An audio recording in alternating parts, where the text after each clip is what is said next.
ಯೆರೆಮೀಯ 10ನೇ ಅಧ್ಯಾಯ ವಚನ 24-25. ಯೆಹೋವನೇ, ನನ್ನನ್ನು ಶಿಕ್ಷಿಸು, ಆದರೆ ಮಿತಿಮೀರಿ ಬೇಡ, ರೋಷದಿಂದ ದಂಡಿಸದಿರು.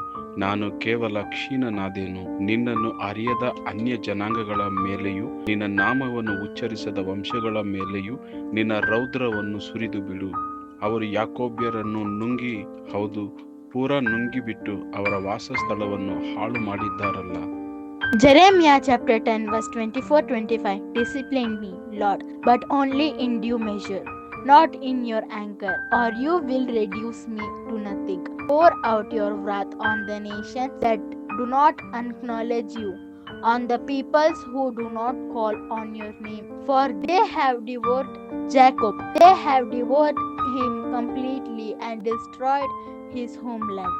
यिर्मयाह अध्याय 10 वचन 24 और 25। यहोवा, मेरी ताड़ना कर, पर न्याय से, क्रोध में आकर नहीं, कहीं ऐसा न हो कि मैं नष्ट हो जाऊं। जो जाति तुझे नहीं जानती और जो तुझसे प्रार्थना नहीं करते, उन्हीं पर अपने जलजलाहट उंडेल, क्योंकि उन्होंने याकूब को निगल लिया, वरन उसे खाकर अंत कर दिया है और उसके निवास स्थान को उजाड़ दिया है। எரேமியா 10ஆம் அதிகாரம் 24-25 வசனங்கள். கர்த்தாவே, என்னை தண்டியும், ஆனாலும் நான் அவமாய் போகாதபடிக்கு உம்முடைய கோபத்தினாலே அல்ல, மட்டாய் தண்டியும். உம்மை அறியாத ஜாதிகளின் மேலும் உமது நாமத்தை தொழுது கொள்ளாத வம்சங்களின் மேலும் உம்முடைய உக்கிரத்தை ஊற்றிவிடும். அவர்கள் யாக்கோபை பட்சித்து அவனை விளங்கி அவனை நிர்மூலமாக்கி அவன் வாசஸ்தலத்தை பாழாக்கினார்களே. యెరెమీయా 10వ అధ్యాయం 24-25 వచనం. యెహోవా, నీవు నన్ను బొత్తిగా తగ్గింపకుండునట్లు నీ కోపమును బట్టి నన్ను శిక్షింపక, నీ న్యాయ విధిని బట్టి నన్ను శిక్షింపుము.